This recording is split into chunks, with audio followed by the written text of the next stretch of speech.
this video, we'll be looking at preparing your Trusana denture bases for printing on the Asiga UV Max printer. Please refer to the Trusana workflow guide for reference. We'll be using Asiga Composer version 2.0, but all the settings are pretty much the same in version 1, so everything should still apply.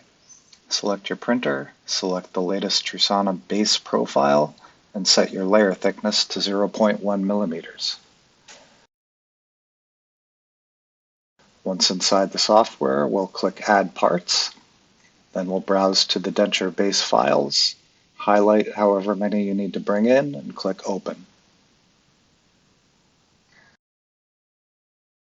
In this case, our sockets are facing upwards, and we'll want to flip those upside down. So we'll select all, choose Rotate Parts, choose the Y-axis, and set to 180 degrees and click the up arrow.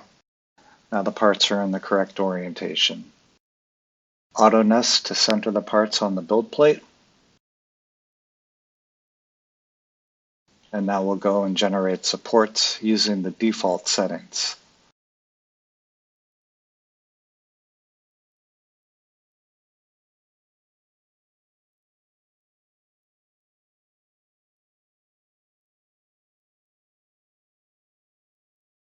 Once the supports are generated, we'll want to click the Remove button and manually remove supports from the tooth socket area.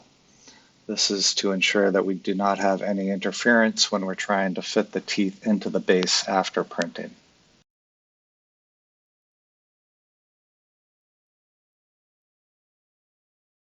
Once that's complete, we're ready to send the job to the printer. We'll click Print and set a name for the build. In this case, we'll call it Trusana Bases. And then go ahead and click the Next button.